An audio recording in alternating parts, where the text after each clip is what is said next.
everyone.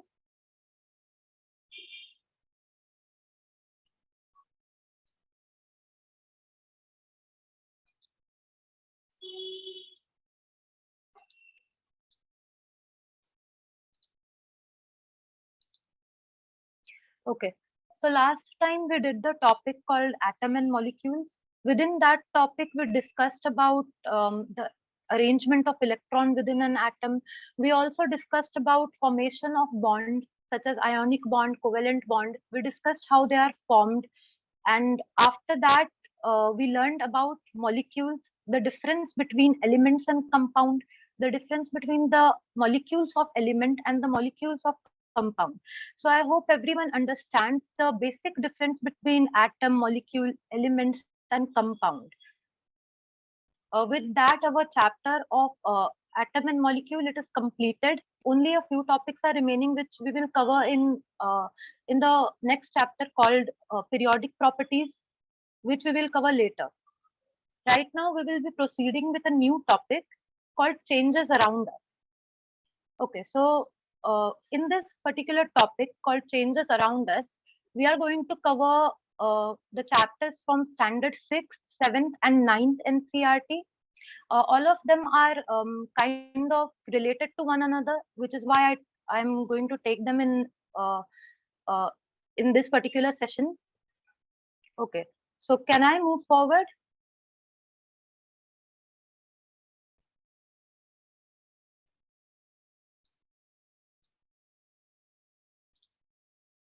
Okay. So today in the topic changes around us, we are going to learn about different changes which are occurring in our surrounding, and we are going to classify them. So moving on, first question is, what is change in scientific terms? We are going to define change in scientific term. Now, we can define it as an act or a process by which we can change something, we can modify something into something entirely new. We can alter or modify our reactant into new products. This is what we call a change. Okay. For example, when ice melts, it changes into liquid water. The form of water is changed from solid to liquid. Okay, now we will see different type of changes. So here are certain example of changes which we can see around us. In the field, crop change from time to time, leaves fall from tree, uh, the flowers blossom and they wither away. Drying of pond during summer is another example of change. Even within our body, we can find certain changes like the growth of our hair and nails. Over the period of time, we can find our height increases. These are the example of changes which occur in our surroundings. Okay, now what we are going to do, we are going to attempt to classify these changes into different types. So first and foremost, we need to learn what is the need of classification. Why is classification important? Classification करना इतना important क्यों होता है? So firstly, classification, we are only classifying so that we can study something more intricately, more exhaustively. तो classify जो हम कर रहे हैं ये चेंजेस को, we are doing it for our self, for our own convenience. Alright, now we are going to classify variety of changes that we see into different types on different factors. So these are the things we are going to study. These are the 4 types of classification जो हम लोग आज पढ़ने वाले. Firstly, the first one is slow and fast changes. Second is periodic and non-periodic. Third is reversible and irreversible, and fourth is physical and chemical changes. ये 4 type we will discuss individually. Okay, so first one is slow and fast change. तो नाम से ही पता चल रहा है slow and fast change में क्या होगा. स्लो चेंज जो है, these are the changes which happen over a period of time. ये जो चेंज होते हैं, ये जो चेंज होता है, इसको अकर होने में बहुत टाइम कंज्यूम होता है. It is a time consuming process, hence it is called as slow change. For example, a growth of a baby into a complete adult, ये इस प्रोसेस को होने में करीब 18 to 20 years लगता है, which is why it is a slow change. Another example for slow change is the growth of sapling into a tree. That is also another example for slow change. Okay, now fast change. As the name suggests, fast changes जो होंगे, they will occur very quickly. Right? So example में वो आ जाएंगे burning of paper, stretching of rubber band. Okay, now these are the changes which hardly take a few seconds or maybe minutes, which is why they are called as fast change. So this was the first type, slow change and fast change. Types of reaction. Type of reaction के बारे में अभी हम नहीं पढ़ रहे हैं, हम लोग सिर्फ चेंजेस के बारे में पढ़ेंगे. Physical and chemical changes. Reaction का जो पार्ट है ना, वो डिटेल में 10th के चैप्टर्स में होगा. अभी we are only dealing with 6th, 7th and 9th. Is that clear? Okay. Yeah. So examples of fast changes: burning of paper, stretching of rubber band, batter turning into a pudding. All right, these are fast changes. This was the very first type of classification, which was based upon the speed of the process. Now we will move on. Next is periodic and non-periodic changes. अभी periodic change क्या होता है? Periodic change जो है, it is a kind of change which will repeat itself after a fixed interval of time. ये change बार बार repeat होगा एक fixed interval of time में, इसीलिए इसको हम बोलते हैं periodic changes. Example है day and night, that is rising and setting of sun, phases of moon, beating of heart and movement of clock का arms. क्लॉक के आर्म का भी मूवमेंट एक पीरियोडिक चेंज होता है. Next is non periodic change with in this. So non periodic change ऐसे changes होते हैं which do not repeat itself after a fixed interval of time. ये चेंजेस बहुत ही रैंडम होते हैं. They do not have a fixed time period जिसके बाद वो रिपीट होंगे. They can occur any time. Example of non-periodic changes are eruption of volcanoes. All sort of natural disasters fall in non-periodic changes. Okay, so this was the second type.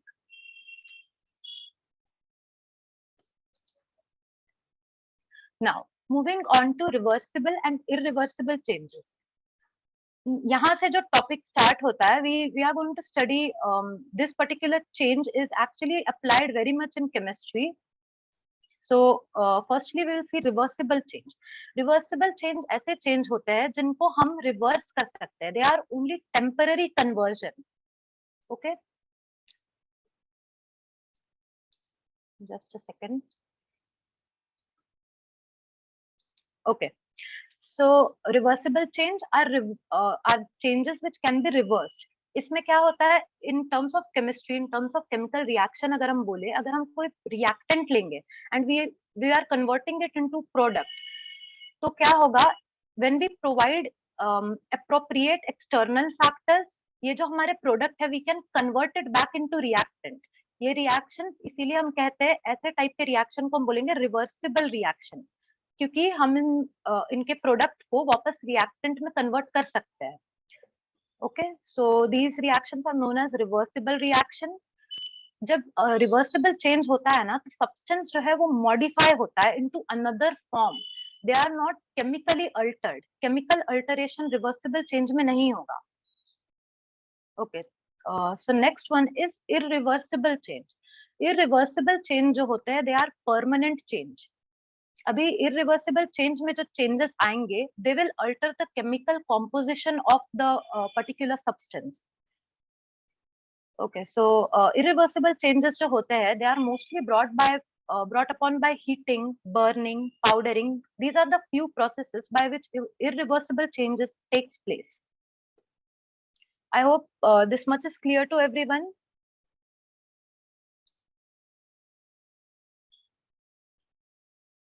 Okay. This part is very simple because it is mentioned in standard 6th and 7th. Okay, these are some examples of reversible change and irreversible change. Reversible change mein you can see boiling of water. It is a reversible change. Liquid water को हम boil करते हैं into vapour, वो gas बन जाता है. If you see जो water जिस वेसल में बॉईल हो रहा है, if you put a lid on the top of that vessel, तो लिड में यू कैन फाइंड कि वेपर जो है वो मेटल के सरफेस से टच होकर कूल हुआ and it is converted back into liquid water. So you can say कि boiling of water is reversible process. We can obtain liquid water from water vapors as well. This particular process we studied in the very first lecture. इस process को हम condensation बोलते हैं. All right. Next one is dissolution of sugar in water.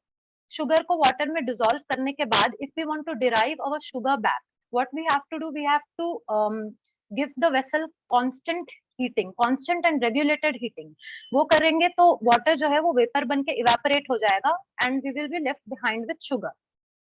Melting of ice cube का melt होना is also a reversible change. Melting of butter. All right. Irreversible change, simple terms में बोला जाए तो cooking of food होता है. Once you cook raw food, you cannot obtain your raw food back from the cooked food. Burning of wood, ripening of food, chopping of wood, these are the things you cannot reverse back. इसीलिए ये irreversible changes है. अभी reversible change जो होता है वो represent कैसे करते हैं, वो यहाँ पे दिया हुआ है इन दिस फिगर. ये जो ऊपर वाला एरो है, this is moving in forward direction, और हम स्टेट लिखेंगे कि हम क्या कर रहे हैं यहाँ पे. We are cooling it, we are freezing water, liquid water को हम फ्रीज करेंगे तो we will get solid ice, और सॉलिड आइस को व्हेन वी हीट तो ये रिएक्शन बैकवर्ड डायरेक्शन में जाएगा. दिस इज हीटिंग और मेल्टिंग. तो ये रिवर्सिबल चेंज को रिप्रेजेंट ऐसे किया जाता है.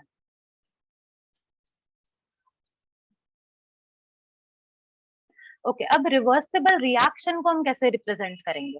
रिवर्सिबल रिएक्शन जो होते हैं, you will study in higher chemistry. Reversible reaction काफी इंपॉर्टेंट होते हैं. तो ये हमारे रिएक्टेंट है ए एंड बी, ये दो रिएक्ट करेंगे and they will form product C and D. अब ये जो रिएक्शन है, आई एम सेइंग कि ये रिवर्सिबल रिएक्शन है. We can obtain our reactant back if we provide certain conditions. ऐसे टाइप के रिएक्शंस जो होते हैं रिवर्सिबल रिएक्शन, उनको हम दो एरोज से दिखाते हैं, दो इनकम्प्लीट एरोज से दिखाएंगे. So this is how they are represented. कोई स्पेसिफिक कंडीशन होगा टेम्परेचर और प्रेशर का, तो we can mention it right over here.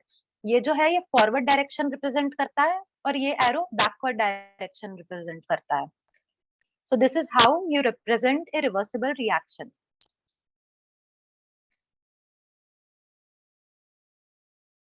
Okay, so moving on, हमारा last और final type of classification है. It is physical and chemical changes. Now, physical and chemical change क्या होता है? Firstly, we will discuss chemical change. Chemical change एक ऐसा change होता है which is accompanied by chemical reaction. और chemical reaction होगा तो change in chemical composition भी होगा. अगर केमिकल रिएक्शन हो रहा है तो हमारा जो रिएक्टेंट है वो अल्टर हो जाएगा, उसका केमिकल कॉम्पोजिशन अल्टर हो जाएगा and we will achieve our new products. Okay, so examples of chemical change, combustion है. combustion मतलब burning of anything. It can be said as combustion. यहाँ पे combustion of wood दिखा रहा है. This is a chemical change. Rotting मतलब decomposition. Decomposition is also a chemical change. Rusting या corrosion, ये chemical change होता है. This is the environment, air and water reacting with the surface of metal. And digestion, respiration, circulation, कई सारे हम लोग के फिजियोलॉजिकल प्रोसेस जो होते हैं लिविंग ऑर्गेनिज्म में, they all fall under chemical changes. Okay, now physical change. अभी हम केमिकल चेंज में देख रहे थे कि हमारा जो रिएक्टेंट है वो केमिकली अल्टर हो रहा था, उसका केमिकल कॉम्पोजिशन ही चेंज हो जा रहा था. But in physical change chemical composition change नहीं होगा. क्या चेंज होगा? तो चेंज होगा फॉर्म ऑफ मैटर या फिर स्टेट ऑफ मैटर चेंज हो जाएगा, उसकी केमिकल आइडेंटिटी चेंज नहीं होगी. ऐसे चेंजेस को हम बोलेंगे फिजिकल चेंज. फिजिकल चेंज के एग्जांपल्स है मेल्टिंग ऑफ आइस या फिर मेल्टिंग ऑफ आइसक्रीम. मेल्टिंग कोई भी चीज का मेल्ट होना या फिर उसका बॉयल होना, you can call it a physical change. Shredding, chopping, these are all examples of physical change. You can see the chemical identity of each of the component is not changing. Okay.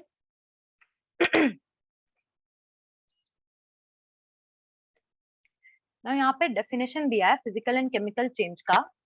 Physical change में substance जो होता है हमारा, वो अपनी identity को retain करेगा without altering it's chemical composition. अभी यूजुअली फिजिकल चेंजेस जो होते हैं यूजुअली वो टेम्पररी होते हैं और वो रिवर्सिबल कैटेगरी में आ जाते हैं। You can C physical change जो होते हैं वो रिवर्सिबल होंगे मोस्ट ऑफ द टाइम। अब केमिकल चेंज के बारे में बात करें तो केमिकल चेंज जो होते हैं वो केमिकल कॉम्पोजिशन को अल्टर कर रहे हैं एक कंपाउंड का, तो वो इजीली रिवर्सिबल नहीं होंगे। In most cases they are irreversible. Lab condition में they can be reversible sometimes. और ये जो केमिकल चेंज जो चेंज लाएगा वो चेंज होगा परमानेंट।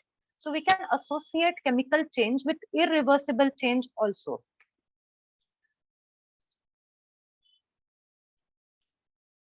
ओके, यहाँ पे केमिकल चेंज दिखाया गया है। दिस इज अ वुड, उसको हमने बर्न किया and what we get a pile of ash. On the other hand physical change का एग्जांपल एक चॉपिंग ऑफ लेमन दिया है। We are getting slices of lemon. ये जो स्लाइस ऑफ लेमन है ये लेमन ही रहेगा, it will not change into something else. ये था फिजिकल एंड केमिकल चेंजेस। यहाँ तक सबको समझ में आ गया?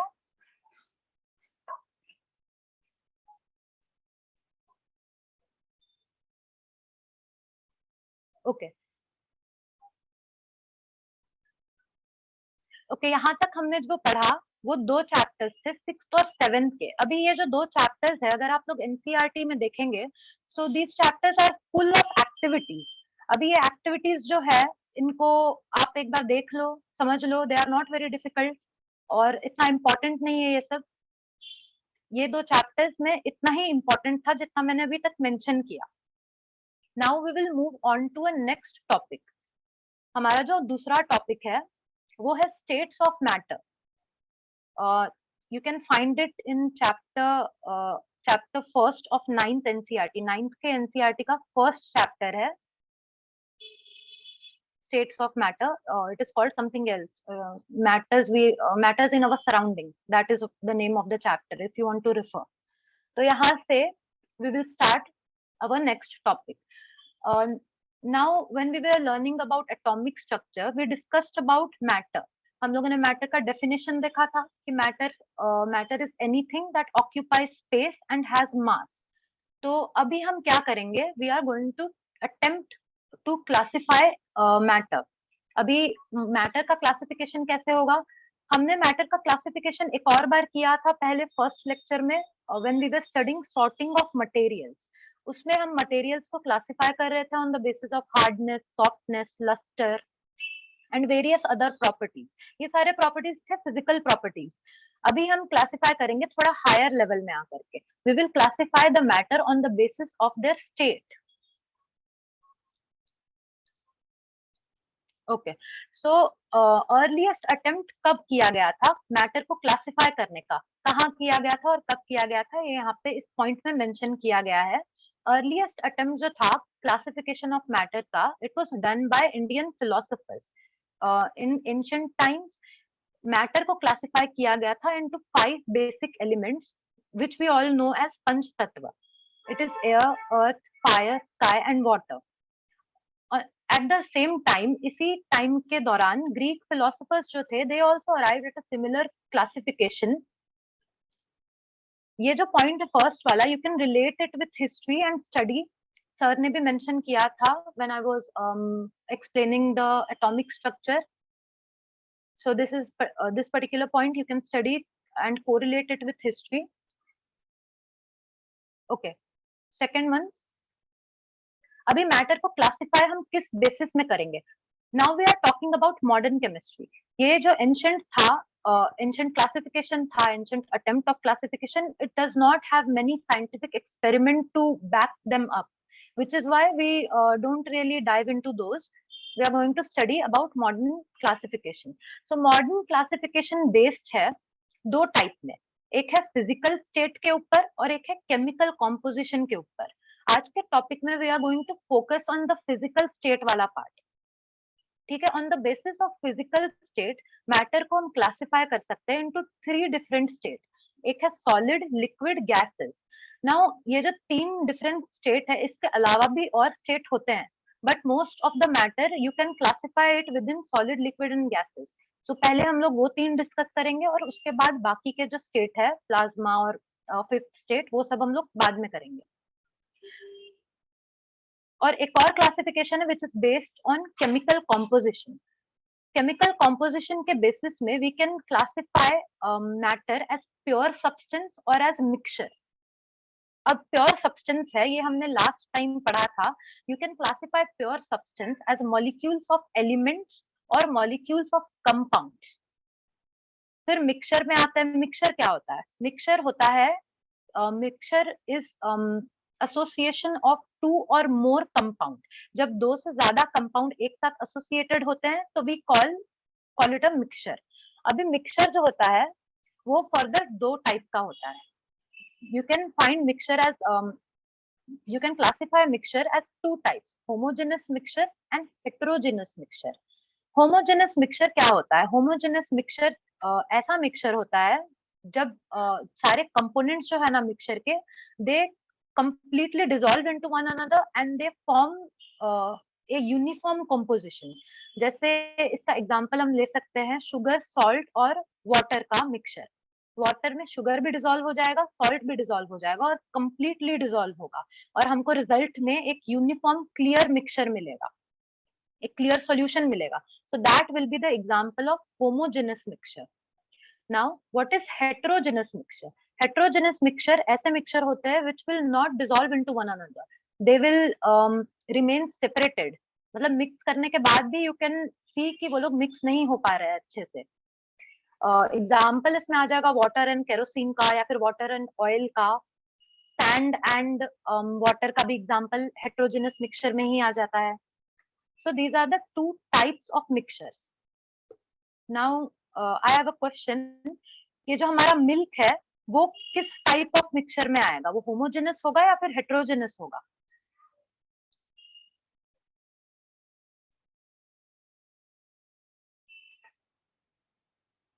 एनीवन? आप लोग मिल्क को कहाँ क्लासिफाई करेंगे?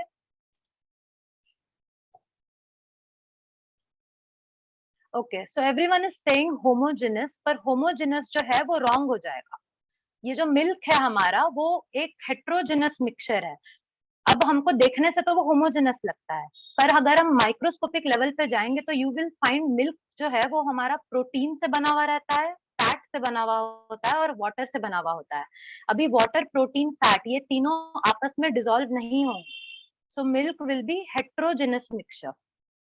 अभी ये मिल्क जो है, we are talking about raw milk. जो हमको पैकेट में मिल्क आता है, अगर हम पैकेट में लेबल पढ़ेंगे तो it will be yes, Anil Kumar, it is right. Heterogen milk is a heterogeneous mixture. I was talking about packet वाला मिल्क। पैकेट वाला मिल्क जो होता है, अगर आप लेबल पढ़ेंगे तो यू विल फाइंड उसमें लिखा हुआ है होमोजेनाइज्ड मिल्क। अब होमोजेनाइज्ड मिल्क जो है उसको that is a your processed milk. Processed milk को we can classify as homogeneous mixture. पर क्या होता है ना, इन साइंटिफिक टर्म्स जब हम बहुत कहीं कहीं देखेंगे कोई कोई टेस्ट में, तो होमोजेनाइज्ड मिल्क जो है हमारा पैकेट वाला मिल्क, वो भी हेट्रोजेनस मिक्सचर में ही क्लासिफाई हो जाएगा। Okay, so most of the time milk is heterogeneous mixture. यहाँ तक सबको क्लियर है? मिल्क हेट्रोजेनस क्यों है, ये वाला पार्ट भी समझ में आया ना? Because it is a mixture of many types of different component, fat है उसमें। All right, okay, fine. Okay, so we will move on with our physical state, जो हम लोग इस चैप्टर में डिस्कस करने वाले हैं। फिजिकल स्टेट ऑफ मैटर में 3 आ जाते हैं, solid, liquid, gas. We will discuss each of them individually. पहले हर मैटर डिस्कस करने, स्टेट ऑफ मैटर डिस्कस करने के पहले we will discuss about physical nature of matter. अभी फिजिकल नेचर ऑफ मैटर में कौन कौन से पॉइंट है, कौन कौन से पोस्टुलेट्स है। तो पहला तो है matter is made up of particle. ये हमने पहले भी पढ़ा हुआ है कि मैटर जो है वो हमारे कंपाउंड से बना है। कंपाउंड जो है वो फर्दर एलिमेंट से बना है। एलिमेंट और एलिमेंट्स जो होते हैं वो एटम से बनते हैं। तो एटम है वो, एटम जो है वो पार्टिकल्स होते हैं। सो वी कैन से कि matter is made up of particles. और ये पार्टिकल जो होते हैं they are very tiny. Okay, moving on. Particle of matter have space between them. अभी ये इस पॉइंट का क्या मतलब है कि हमारा जो कोई भी मटेरियल होगा, कोई भी सॉलिड, लिक्विड या गैस, उसका जो okay, tea can be classified. No, tea is heterogeneous. You cannot classify tea as homogeneous. You make tea from milk.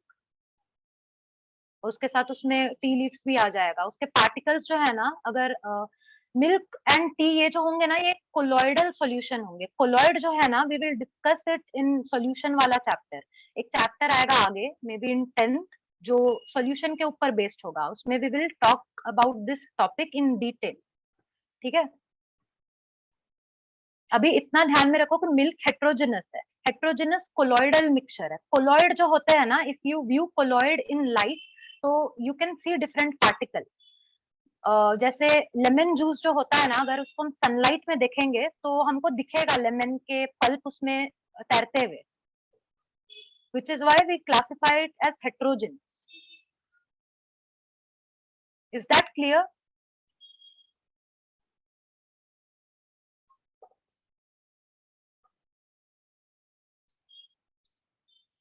Okay.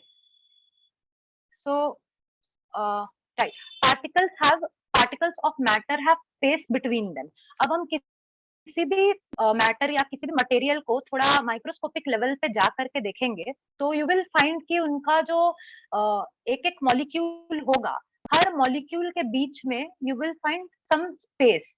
जैसे हमारा वाटर को ही ले लेते हैं हम एग्जांपल. वाटर का केमिकल फॉर्मूला H2O है. हर H2O मॉलिक्यूल के बीच में एक स्पेस रहेगा. ये जो स्पेस होता है, उस स्पेस को हम बोलते हैं इंटरमॉलिक्यूलर स्पेसेस. अब डिपेंड करता है कि मैटर कौन से फिजिकल स्टेट में है. तब ये जो इंटरमॉलिक्यूलर स्पेसेस है ना, वो किसी किसी में कम रहेंगे, किसी में ज्यादा रहेंगे. ये हम लोग आगे वाले पॉइंट में डिस्कस करेंगे.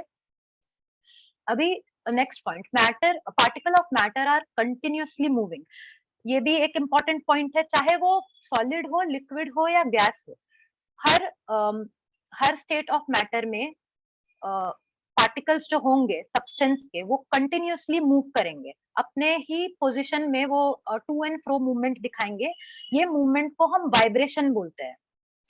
Okay, last point is particle of matter attract each other. अभी कोई भी दो मॉलिक्यूल, कोई भी दो पार्टिकल हो इस यूनिवर्स में, वो एक दूसरे को अट्रैक्ट करेंगे. ये जो अट्रैक्टिव फोर्सेस होते हैं, ये स्ट्रॉन्ग भी होते हैं, वीक भी होते हैं. फ्रॉम स्ट्रॉन्गेस्ट टू वीकेस्ट हम बोले तो इसमें बहुत सारे डिफरेंट टाइप्स आ जाएंगे. स्ट्रॉन्गेस्ट में स्ट्रॉन्ग में आ जाएंगे स्ट्रॉन्ग न्यूक्लियर फोर्सेस, वीक में आ जाएगा लंडन फोर्सेस, डिस्पर्जन फोर्स जिसको हम बोलते हैं, वंडरवॉल फोर्स, ये सब वीक फोर्स आ जाएंगे. ये हमको डिटेल में पढ़ने की कोई जरूरत नहीं है. हमको बस इतना ध्यान में रखना है कि दो पार्टिकल होंगे, वो हमेशा एक दूसरे को अट्रैक्ट करेंगे. एक अट्रैक्टिव फोर्सेस उनमें हमेशा रहेगा, वो चाहे वीक ही क्यों ना हो, पर वो रहेगा. तो ये फिजिकल नेचर था मैटर का. ये 5 पॉइंट ध्यान में रखते हुए we will move forward.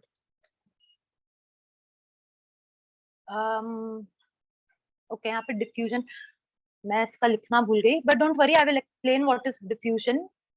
Diffusion जो होता है ना, it is basically flow of anything. अभी डिफ्यूजन में हमको क्या ध्यान में रखना है कि वो फ्लो किस डायरेक्शन में हो रहा है. डिफ्यूजन जो होता है वो एक डायरेक्शन स्पेसिफिक फ्लो होता है. फॉर एग्जाम्पल, अगर हम एक रूम में है एंड वी स्प्रे परफ्यूम, हम एक रूम के कॉर्नर में जाकर के परफ्यूम को स्प्रे करेंगे, तो क्या होगा, डिफ्यूजन जो होगा ना, वो कहाँ से कहाँ होता है, हायर कॉन्सेंट्रेशन से लोअर कॉन्सेंट्रेशन की तरफ होता है. मतलब जहां पे परफ्यूम के मॉलिक्यूल ज्यादा होंगे ना, परफ्यूम के मॉलिक्यूल वहां नहीं जाएंगे, वो उस डायरेक्शन में जाएंगे जहां कोई भी परफ्यूम का मॉलिक्यूल नहीं होगा. तो डिफ्यूजन जो होता है वो फ्लो होता है, flow of substance from higher concentration to lower concentration. Diffusion जो होता है it is a very important phenomenon even with respect to biology. Cells के बारे में जब हम पढ़ेंगे तो डिफ्यूजन एक बहुत इंपॉर्टेंट रोल प्ले करेगा. ओके, सो डिफ्यूजन सबको समझ में आ रहा है ना. डिफ्यूजन में you have to remember only one thing, कि पार्टिकल्स जो है वो फ्लो होंगे उनके हायर कॉन्सेंट्रेशन से लोअर कॉन्सेंट्रेशन पर. जहां पे वो ज्यादा है वो वहां पे फ्लो नहीं होंगे. They will flow in the direction जहां पे उनका कॉन्सेंट्रेशन कम होगा या फिर होगा ही नहीं. तो एवरीवन अंडरस्टैंड डिफ्यूजन क्या होता है? सबको समझ में आ गया? Aditi, explain it again. I think they will not understand. जो Okay, डिफ्यूजन है, हाँ, इसको, क्योंकि जो एक फ्लो होता है कैसे हायर कंसंट्रेशन में लोअर तरफ होता है, इस पे एक्सप्लेन करो उसको फिर से। ओके, डिफ्यूजन जो होता है ना, सिंपल डिफ्यूजन के बारे में हम बात करेंगे। तो जो हमारे पार्टिकल्स जहाँ पे ज्यादा होंगे, फॉर एग्जांपल हम लोग बचपन में एक एक्सपेरिमेंट देखते होंगे टीवी में, जिसमें वाटर है 2 वेसल में भरा हुआ और उसमें हम बीच में एक पाइप लगा देते हैं। तो यू विल सी कि जिस वेसल में ज्यादा वाटर होगा वो धीरे धीरे कम होता जाएगा और जिसमें कम होगा वो उसमें ट्रांसफर होता जाएगा। फिर एक पॉइंट आएगा जब वो दोनों भी वेसल में इक्वल अमाउंट ऑफ वाटर हो जाएगा और तब ये फ्लो रुक जाएगा। क्यों रुक जाएगा? क्योंकि अभी दोनों जगह जो है, दोनों वेसल है, उसमें इक्वली वाटर डिस्ट्रीब्यूट हो चुका है। ये जो एग्जाम्पल है ये भी एक डिफ्यूजन का ही एग्जाम्पल है। डिफ्यूजन मतलब कोई भी सब्सटेंस है, कोई भी पार्टिकल है जो फ्लो हो रहा है, रैंडमली मूव कर रहा है, वो उस डायरेक्शन में मूव होगा जहां पे उसका कॉन्सेंट्रेशन कम है।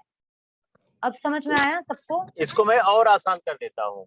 अभी हम लोग आपको पढ़ा रहे हैं, अभी आपके पास नॉलेज कम है, हमारे पास ज्यादा है, तो जब तक आपके पास नॉलेज कम होगा हमारे तरफ से आपकी तरफ मूव होता रहेगा। जहां नॉलेज हमारा आपका बराबर हो जाएगा, मूव करना बंद हो जाएगा। तो इसे सबसे सिंपल समझो, तो एक जो नॉलेज है क्या है, एक सब्सटेंस समझो, पार्टिकल समझो, कि जो एक एक्यूमुलेटेड है आपके मेंटर्स के पास, अभी आपके पास कम है तो वो फ्लो हो रहा है। 3 साल 2 साल आप पढ़ते रहोगे तो आप हमारे इक्वल आ जाओगे, तो क्या होगा, फ्लो होना बंद हो जाएगा। Thank you. Thank you sir. Sir ने काफी अच्छे से एक्सप्लेन कर दिया। So I hope diffusion is clear to everyone.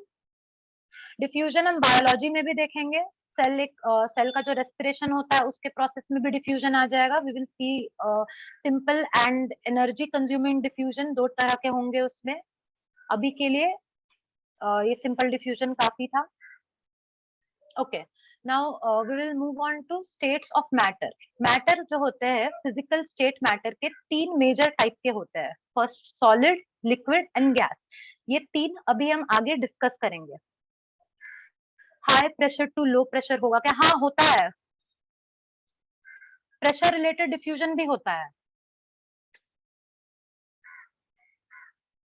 Okay, अभी हम प्रॉपर्टीज डिस्कस करेंगे सॉलिड, लिक्विड और गैसेस का। अभी ये तीनों को एक साथ कंपेयर करके पढ़ा जाएगा तो ज्यादा सिंपल होगा। तो first we will start with solid.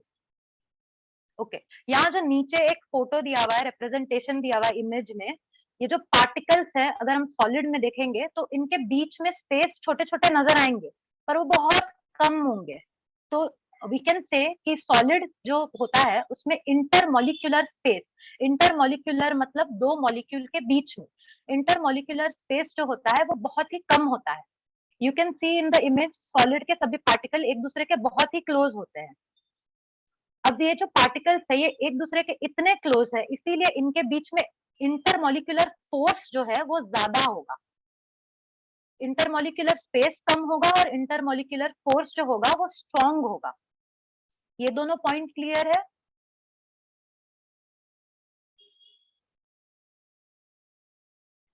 Okay, next solid का अगर हम देखेंगे तो सॉलिड के पास एक डेफिनेट शेप होता है और एक डेफिनेट वॉल्यूम होता है।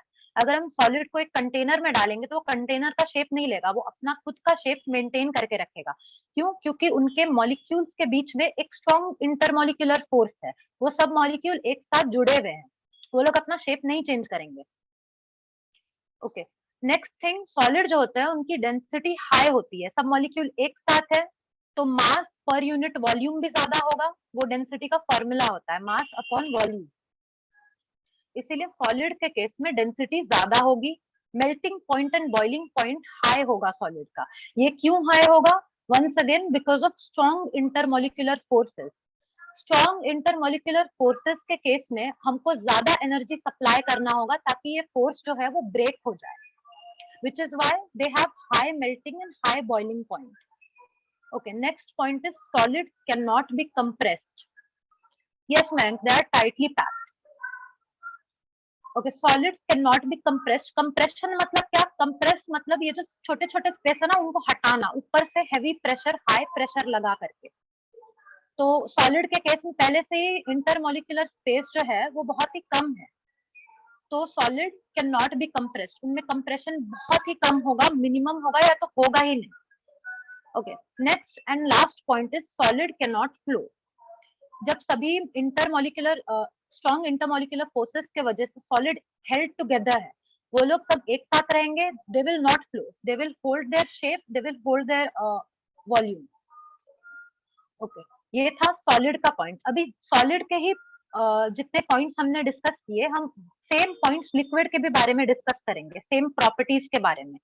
अभी इंटरमोलिकुलर फोर्स के बारे में बात करें तो इसमें वीक होगा. क्यों? क्योंकि अगर हम देखें तो मॉलिक्यूल के बीच में डिस्टेंस ज्यादा है लिक्विड के केस में, सॉलिड से कंपेयर किया जाए तो इंटरमोलिकुलर फोर्स जो है वो भी थोड़ा कम हो जाएगा, इसीलिए इंटरमोलिकुलर फोर्स जो है वो वीक होगा. नेक्स्ट आते हैं स्पेस के बारे में. मॉलिक्यूल के बीच में space as you can see ज्यादा है, सॉलिड में था ही नहीं, यहाँ पे है. So because of these two things liquid जो है हमारा उसका डेफिनेट शेप नहीं होगा. लिक्विड जो है उसको हम जिस कंटेनर में पोर करेंगे वो उसका शेप अज्यूम कर लेगा. ओके, नाउ लिक्विड के पास शेप तो नहीं होगा डेफिनेट, पर लिक्विड के पास डेफिनेट वॉल्यूम होगा. डेंसिटी अगर हम कंपेयर करें तो लो होगा, पर यूनिट वॉल्यूम में कम मास अक्यूमुलेट होगा, इसीलिए लिक्विड की density as compare to solid will be low. Low boiling and melting point because of weak intermolecular forces, इनका बॉइलिंग पॉइंट भी लो होगा. Okay, liquid can be compressed. अब अगर हम यहाँ पे ऊपर हाई प्रेशर अप्लाई करेंगे तो ये सभी मॉलिक्यूल्स के बीच में जो स्पेस है वो कम होता जाएगा और लिक्विड कंप्रेस होता जाएगा, which is why liquids can be compressed. ये चीज सॉलिड में पॉसिबल नहीं था. Now next point is liquid can flow. Due to weak intermolecular forces liquids have the capability of flowing. Liquid को इसीलिए हम फ्लूइड भी कहते हैं. ओके, सो ये तो दो हो गए हमारे सॉलिड और liquid. Now last state of matter gas है. गैस के केस में हमारे जो दो मॉलिक्यूल होंगे गैस के, कोई भी गैस के दो मॉलिक्यूल एक दूसरे से बहुत दूर होंगे, तो इनके बीच में इंटरमोलिकुलर फोर्स जो होगा वो काफी वीक होगा, वेरी वीक. और इंटरमोलिकुलर स्पेस की बात करें तो स्पेस बहुत ज्यादा होगा. Okay, because of these two points इनका कोई शेप नहीं होगा. इनको हम जहां पे भी रिलीज करेंगे ये पूरा वो एरिया ऑक्यूपाई कर देगा डिफ्यूज होकर के. गैसेस के पास बहुत हाई पावर ऑफ डिफ्यूजन होता है. therefore this gases do not have a definite shape or definite volume. उनका वॉल्यूम भी डेफिनेट नहीं होता, डेंसिटी तो उनकी काफी लो होती है. Gases are highly compressed compressible. अब जो गैसेस की कंप्रेसिबिलिटी होती है वो बहुत ज्यादा होगी. ऐसे 4-5 रैंडम मॉलिक्यूल यहाँ पे हमें दिख रहा है, अगर हम ऊपर से प्रेशर अप्लाई करेंगे तो ये सब नीचे जाते जाएंगे अप अंटिल द पॉइंट ये कंटेनर के बेस में पहुंच जाएंगे. तो एज यू कैन सी अभी ये इतना स्पेस ऑक्यूपाई कर रहे थे, कंप्रेशन के बाद they will occupy minimum space. So gases are highly compressible. ये जो हमारे घर में कुकिंग सिलेंडर होता है, एलपीजी सिलेंडर, उसमें भी कंप्रेस्ड गैस होता है. ऑलराइट, उसको इतना कंप्रेस किया जाता है कि गैस जो है वो लिक्विड में कन्वर्ट हो जाता है, इसीलिए हम उसको एलपीजी बोलते हैं. एलपीजी जो है वो है liquefied petroleum gas. Okay, gases can flow. Liquid की तरह गैसेस भी फ्लो होंगे, गैसेस में भी फ्लूइडिटी की प्रॉपर्टी होगी. तो ये थे प्रॉपर्टीज ऑफ 3 डिफरेंट स्टेट्स. ये सबको समझ में आया इतना?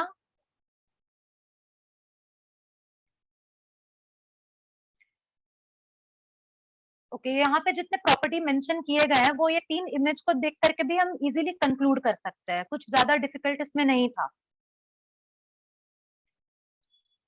ओके,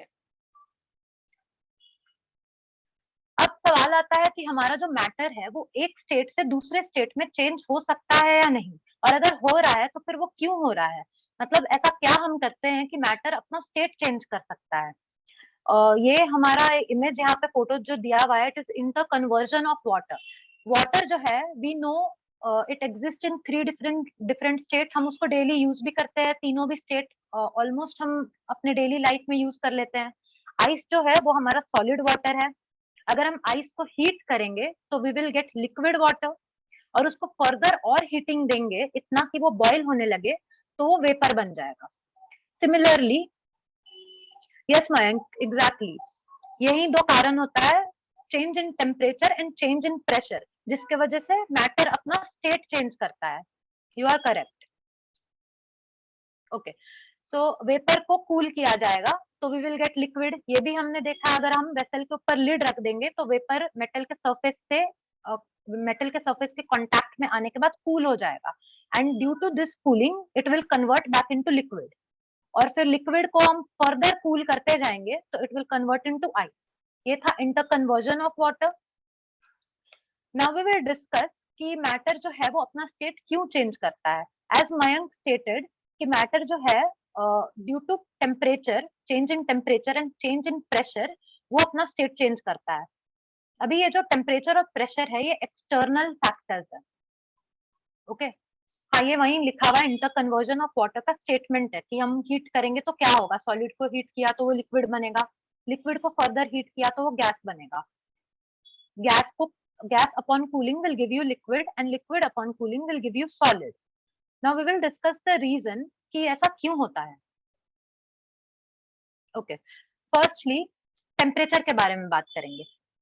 ये जो मैटर अपना स्टेट चेंज कर रहा है, it occurs due to two major reason, change in temperature and change in pressure. अभी टेम्परेचर का क्या इफेक्ट होता है, तो जब हम सॉलिड का टेम्परेचर इंक्रीज करेंगे, किसी भी मॉलिक्यूल, किसी भी पार्टिकल को अगर हम हीट करेंगे तो जो हीटिंग के वजह से एनर्जी मिलेगी, पार्टिकल उस एनर्जी को एब्जॉर्ब करता जाएगा, और क्या होगा, पार्टिकल की जो काइनेटिक एनर्जी होगी वो बढ़ती चली जाएगी। अब पार्टिकल का काइनेटिक एनर्जी इंक्रीज हो रहा है तो पार्टिकल क्या करेगा, उस एनर्जी को रिलीज करने के लिए वो ज्यादा स्पीड से वाइब्रेट होने लगेगा। देखो सभी पार्टिकल वाइब्रेट होते हैं, उनकी स्पीड डिफर करती है हर स्टेट ऑफ मैटर में। सॉलिड के केस में वाइब्रेशन इज मिनिमम, लेकिन जब हम हीटिंग देते हैं सॉलिड को, बहुत ज्यादा स्ट्रॉन्ग हीटिंग नहीं, I am talking about constant heating जो कि ग्रेजुअली इंक्रीज की जाएगी, ऐसे हीटिंग के केस में पार्टिकल जो है वो बहुत ज्यादा स्पीड में वाइब्रेट होने लगेंगे। ये इंक्रीजिंग स्पीड के वजह से क्या होगा, जो उनके बीच में जो बॉन्ड है, जो उनको एक साथ होल्ड करके रखा है, जो उनको रिजिड बनाता है, ये बॉन्ड टूट जाएगा, और हमारा जो सॉलिड है वो, उनके पार्टिकल एक दूसरे से दूर हो जाएंगे and it will convert into liquid. तो ये पॉइंट कब आएगा, जब हमने इतनी हीट सप्लाई कर दी है सॉलिड को कि उसका फोर्स ऑफ अट्रैक्शन टूट जाए, तब ये वाला पॉइंट आएगा। ऐसे पॉइंट को हम बोलते हैं मेल्टिंग पॉइंट। ओके, सो क्या होता है, जब हम appropriate amount of energy provide करते हैं इन फॉर्म ऑफ हीट, तो पार्टिकल जो है वो अपने फिक्स्ड पोजीशन को छोड़ देते हैं। जैसे सॉलिड के केस में वो एक साथ फिक्स्ड होते हैं, उसको वो छोड़ देंगे और वो लोग मूवमेंट करने लगेंगे। एक पॉइंट आएगा कि सॉलिड जो है वो मेल्ट हो जाएगा and it is converted into liquid. इस पॉइंट को हम कहते हैं melting point. Okay, now melting ये जो फेनोमेनन है, इसके लिए एक और वर्ड यूज किया जाता है, वो है fusion. Melting is also known as fusion. ये इफेक्ट ऑफ टेम्परेचर जो था वो सभी को समझ में आया?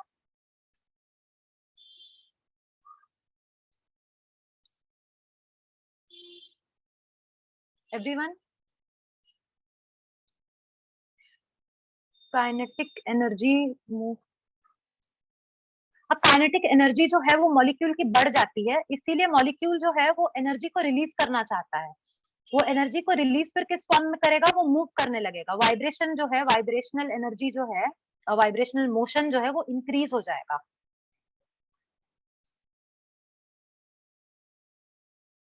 somebody raised their hand. Manish, do you have something to add? You can write in the chat box.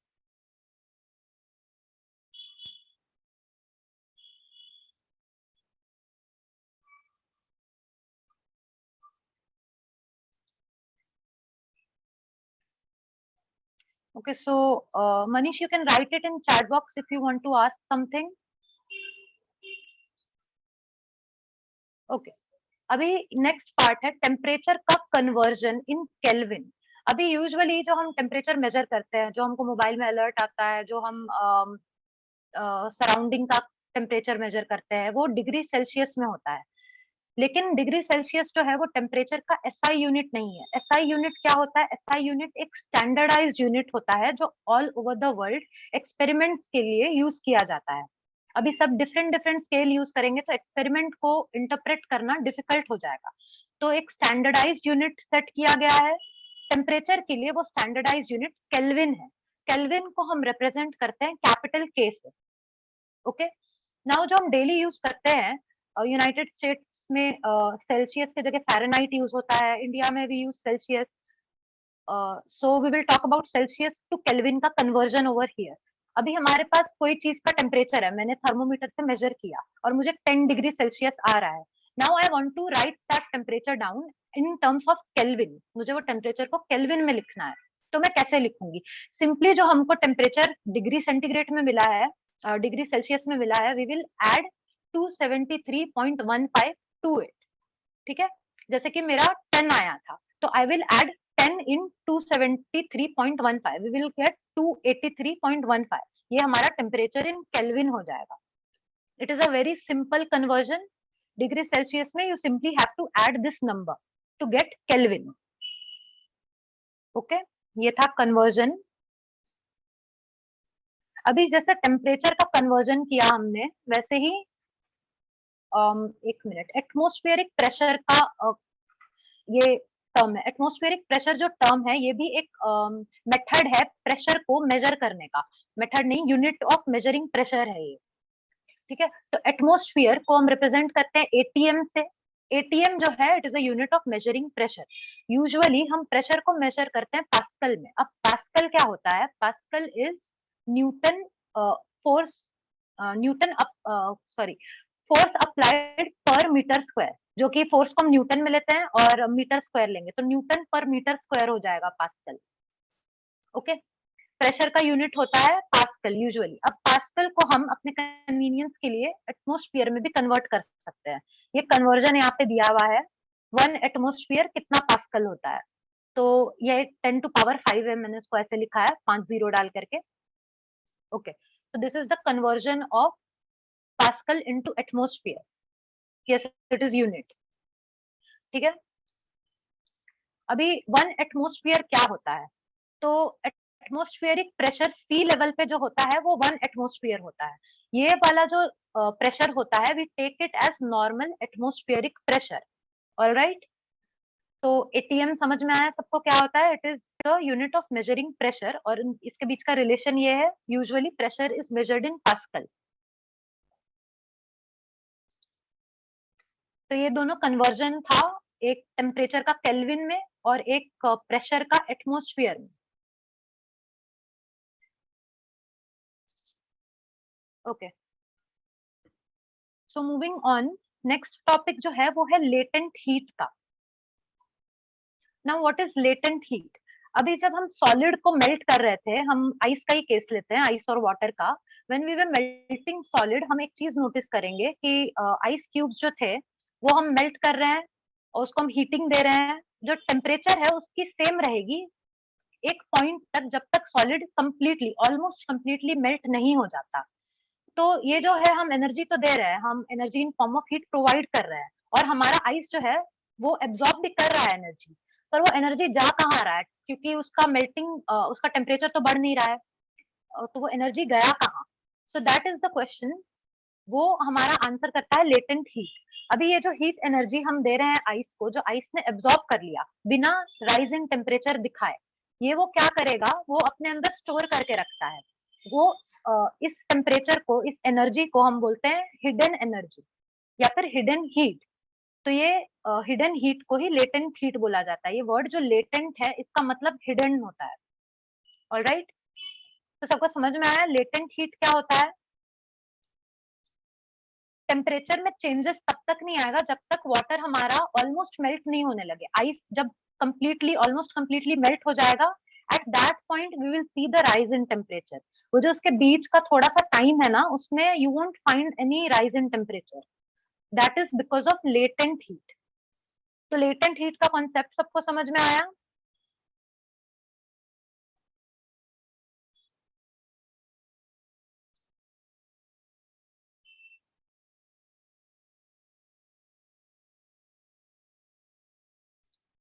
Okay, सो हाँ, अभी यहाँ पे एक दिया हुआ है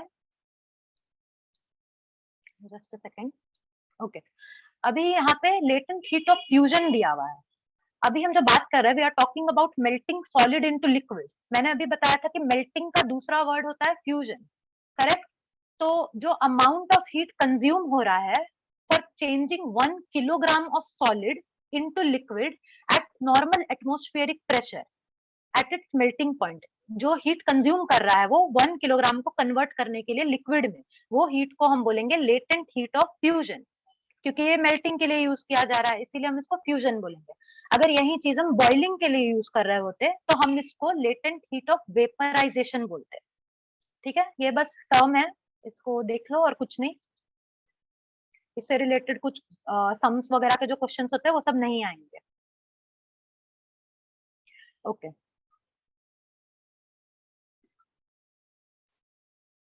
हाँ, अभी हमने इफेक्ट ऑफ टेम्परेचर डिस्कस कर लिया। Now we will move on to discuss effect of pressure. अब प्रेशर का क्या इफेक्ट होता है स्टेट ऑफ मैटर में? तो यूजुअली जो हमारा गैस है ना, if you want to liquefy gas, gas को लिक्विफाई करने के लिए दो कंडीशन होते हैं। एक तो हमको टेम्परेचर जो है वो रिड्यूस करना पड़ेगा, कूल टेम्परेचर रखना होगा, और हमको प्रेशर जो है वो हाई रखना होगा। तो at cool temperature, lower temperature and higher pressure, जो हमारे गैस है वो यूजुअली लिक्विफाई हो जाते हैं। ठीक है, सो this is one of the effect of pressure and temperature in converting gas into liquid. एक एग्जाम्पल यहाँ पे दिया हुआ है सॉलिड कार्बन डाइऑक्साइड का। ये जो हमारा कार्बन डाइऑक्साइड है वो नेचुरली गैस के फॉर्म में अकर करता है, एटमोस्फेयर में भी मिलेगा। नाउ हम उसको बहुत हाई प्रेशर दे करके कंप्रेस करेंगे, एक्सट्रीमली हाई प्रेशर में उसको स्टोर किया जाता है, it will convert into solid. ठीक है, अब ये जो सॉलिड फॉर्म है इसको हमको हाई प्रेशर में ही रखना होगा। अगर हम ये हाई प्रेशर को हटा देंगे तो ये जो हमारा सॉलिड कार्बन डाइऑक्साइड है ना, ये इतना क्विकली कन्वर्ट होगा कि ये अपना लिक्विड फेज जो है वो स्किप कर देगा और वो डायरेक्टली कन्वर्ट हो जाएगा गैस में। समझ रहे हो? ये जो प्रेशर चेंज है वो स्लाइट प्रेशर चेंज की वजह से वो लिक्विड फेज को स्किप ही कर देगा entirely, and it will directly get converted into gaseous phase. Okay, normal pressure में वो गैस बन जाएगा। इसीलिए ये जो सॉलिड कार्बन डाइऑक्साइड है इसको हम ड्राई आइस भी बोलते हैं। सॉलिड कार्बन डाइऑक्साइड का यूज या फिर ड्राई आइस का यूज कहाँ किया जाता है? तो it is use as a coolant या फिर रेफ्रिजरेंट। फिशरी वाले इंडस्ट्री में usually it is use to store fishes for a very long time, preservation of fishes. ये जो हमारा ड्राई आइस है ये तो मेल्ट होकर गैस बनने वाला है, लिक्विड तो बनेगा नहीं, so it is helpful to prevent decomposition of fishes as well. ये था हमारा solid carbon dioxide. After discussing this example we can say कि हमारा प्रेशर और टेम्परेचर जो है ये स्टेट ऑफ सब्सटेंस डिटरमाइन करेगा। It is a pressure and temperature, they are crucial in determining the state of matter. Okay, यहाँ तक सबको क्लियर हुआ? ये लास्ट टॉपिक है हमारा। तो इसमें inter conversion of state of matter दिखाया है। सभी प्रोसेस को एक इमेज में ही डाल दिया गया है ताकि हम इजीली समझ पाए। तो हम पहले तो ये हम जानते हैं क्या होता है, सॉलिड को अगर हम मेल्ट करेंगे तो it will convert into liquid, liquid को फर्दर हम हीटिंग देंगे तो it will evaporate into gas. Okay, यहाँ पे क्या है, गैस जो है वो लिक्विड में कन्वर्ट होता है by the process of condensation, ये भी हमने देखा था। अभी न्यू क्या है, तो ये सब्लिमेशन न्यू है। सब्लिमेशन क्या होता है इसका एग्जाम्पल अभी हमने पढ़ा, in case of solid CO2। Sublimation ऐसा प्रोसेस होता है जिसमें सॉलिड जो है वो डायरेक्टली गैस में कन्वर्ट हो जाता है। यूजुअली सॉलिड लिक्विड में कन्वर्ट होता है, फिर लिक्विड गैस में होता है, पर सब्लिमेशन में सॉलिड लिक्विड सॉलिड जो है वो डायरेक्टली कन्वर्ट हो जाता है गैस में, लिक्विड फेज को कंप्लीटली स्किप कर देता है। ये प्रोसेस को हम सब्लिमेशन बोलते हैं। एक तो एग्जांपल ड्राई CO2 का है, और एक और कॉमन एग्जांपल है नैप्थलीन बॉल्स का। नैप्थलीन बॉल्स जो होते हैं वो भी सॉलिड फॉर्म में रहते हैं, and over a period of time you will find कि वो गायब हो गए, मतलब वो गैस बन के उड़ जाता है। ओके, इसका सब्लिमेशन का जो उल्टा प्रोसेस होता है उसको हम डिपोजिशन बोलते हैं। इसमें क्या होता है, गैस जो है वो लिक्विड नहीं बनता, वो लिक्विड बनने की जगह डायरेक्टली सॉलिड बन जाता है। इसका एक एग्जांपल है कैंपर। कैंपर के वेपर जो है अगर हम उसको एक जगह कंटेन कर देंगे और कूल करेंगे तो हम देखेंगे कि वो वेपर कन्वर्ट हो गया है सॉलिड में। तो ये था डिपोजिशन का एग्जाम्पल। सब्लिमेशन और डिपोजिशन ये दोनों क्लियर है सभी को?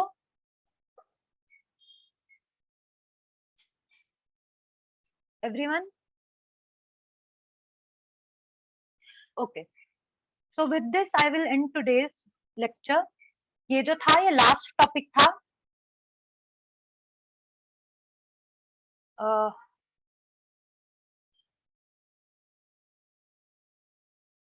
दिगी Raja, I don't know what that means. वो सर से आप पूछ लो, मुझे नहीं पता ये हिंदी में इसका, इंग्लिश में इसको क्या बोलते हैं। ओके सर, तो यहाँ पे चैप्टर इसमें एक और टॉपिक, अच्छा सब्लिमेशन। ओके, सब्लिमेशन का मतलब क्या है वो जानना है। सब्लिमेशन क्या होता है? ऐसा प्रोसेस होता है जिसमें सॉलिड डायरेक्टली गैस बन जाता है, लिक्विड का फेस आता ही नहीं है। ये प्रोसेस को हम सब्लिमेशन बोलते हैं। यूजुअली अगर देखोगे तो आइस पहले वाटर में बनता है, वाटर में कन्वर्ट होता है और वाटर वेपर में कन्वर्ट होता है फर्दर। तो सब्लिमेशन में ये लिक्विड वाला फेज को हम स्किप कर देंगे, डायरेक्टली गैस में चले जाएंगे, दैट इज सब्लिमेशन। तो ये जो टॉपिक है इसमें अभी दो स्टेट ऑफ मैटर रह गए हैं, they are not that important. एक प्लाज्मा स्टेट है और एक बोस-आइंस्टाइन कंडेंस स्टेट है। That I will take in next lecture. After that this chapter will be concluded. So if anyone has to say anything. Aditi, बड़ा अच्छा class रहा, you have explain everything. पहले हम Hindi English का इशू सॉल्व करते हैं। जिसको अंग्रेजी इतनी नहीं आएगी वो आईएएस नहीं बन सकता। मैं पहले में बार बार कह चुका हूँ।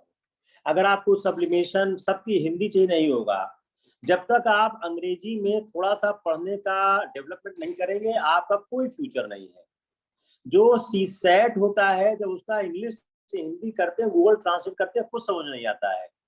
तो अगर आपको आईएएस बनने की चाहत है तो आपको अपना अंग्रेजी सीखना पड़ेगा। अगर इतनी अंग्रेजी नहीं सीख पा रहे हैं तो मेरी सलाह है आप आईएएस मत दो, क्योंकि फिर कोई फायदा नहीं होगा और रिजल्ट वही होगा। मुझे 2 साल का एक्सपीरियंस है अपने एस्पायरेंट्स के साथ कि वो लोग कई बार इसलिए फेल कर जाते हैं, उनको अंग्रेजी नहीं आती है, अंग्रेजी इतनी नहीं सीख पाते हैं। अब ये सही है या गलत है, आप राजभाषा के हिसाब से कह सकते हो साहब बहुत अन्याय है।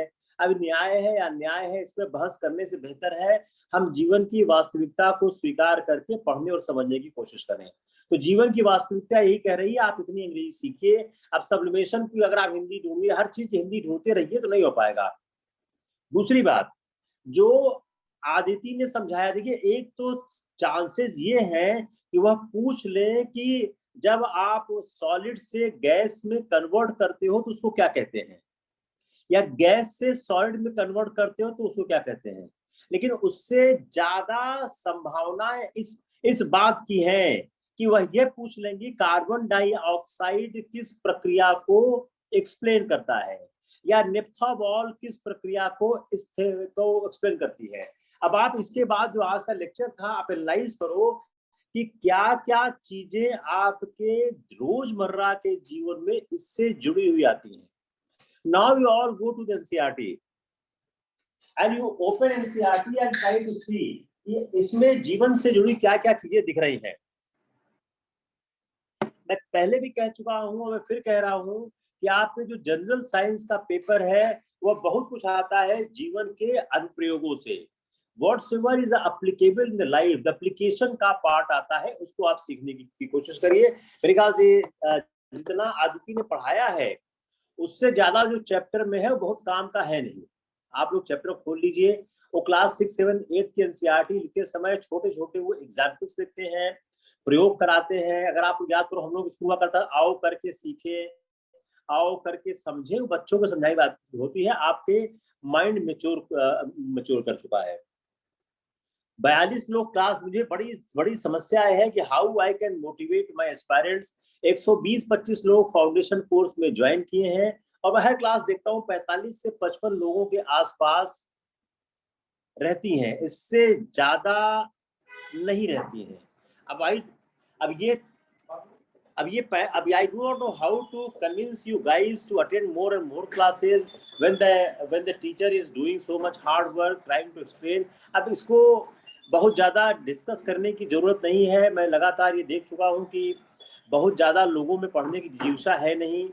लोग कोई भी ग्रुप बन, जैसे हमारा जीएस डिस्कशन का ग्रुप है, उसमें लोग लगातार आना चाहते हैं। वो पहले 12-15 था, अब 28 हो गया है, 50 लोग आना चाहते हैं। मेजॉरिटी लोगों का कोई पढ़ने में इंटरेस्ट नहीं है, उनको डिस्कशन, जिसका सिलेक्शन नहीं हो सकता उसका डिस्कशन कराने में कोई फायदा नहीं है, देयर इज नो पॉइंट। अब सिलेक्शन किसका नहीं हो सकता है? जो क्लास नहीं करता है, जो कंसिस्टेंट नहीं है, जो डिसिप्लिन नहीं है, उसको वेंचर में लाने का कोई पॉइंट नहीं है। अगर मैं फाउंडेशन कोर्स को एनालाइज करूं तो 115 में से 45 बाकी लोगों को एग्जिट कर जाना चाहिए, लेकिन कोई एग्जिट नहीं करना चाहता। कोई नया ग्रुप बनाओ, आप लोग इंटर करना चाहते हो, why you are trying to do this. बहुत अच्छा क्लास था आदिति का।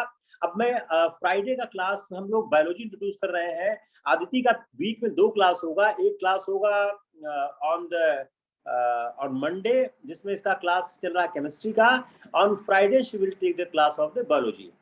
टेक केयर, बहुत अच्छा क्लास था। You be consistent and will see how good. Thank you. Thank you sir. Sir वो तो मैं थोड़ा